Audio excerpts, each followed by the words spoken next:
সংক্ষেপে দু একটা আলোচনা করছি যে আজকে ওনারা বিভিন্ন দিক নিয়ে আলোচনা করেছেন। আমি একটা দিক নিয়ে আলোচনা করি। আজকে আমরা পীরজাদারা সাথে সাথে এখানে যারা আমরা মুসলিম বা বিভিন্ন ধর্মাবলম্বী মানুষ, সকল ধর্মের মানুষ আমরা এখানে কেন জমা হয়েছি?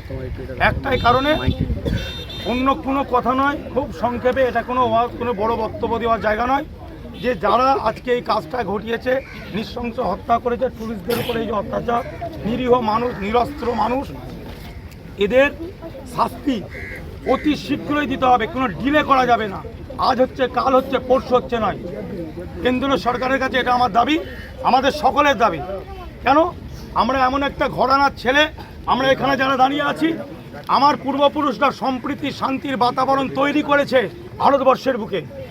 অতএব আমাদেরকে কেউ যদি মনে করে, ভারতবর্ষ বা বাংলার যদি কেউ মনে করে যে আমরা অন্য চোখে থেকে, তারা ভুল করবে।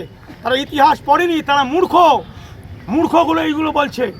অতএব আমরাই শান্তি তৈরি করেছি। শান্তি কী জিনিস, এটা আমার পূর্বপুরুষরা শিখিয়েছে জনগণকে, সারা পৃথিবী নয়, হিন্দুস্তানের মানুষকে আমার মুজাদ্দেদ জামান এটা শিখিয়েছে। অতএব যেই কাজ করেছে জঙ্গি, অতি শীঘ্রই তার শাস্তি চাই, এছাড়া আর কোনো আমরা কিছু জানি না। অতি শীঘ্রই শাস্তি চাই।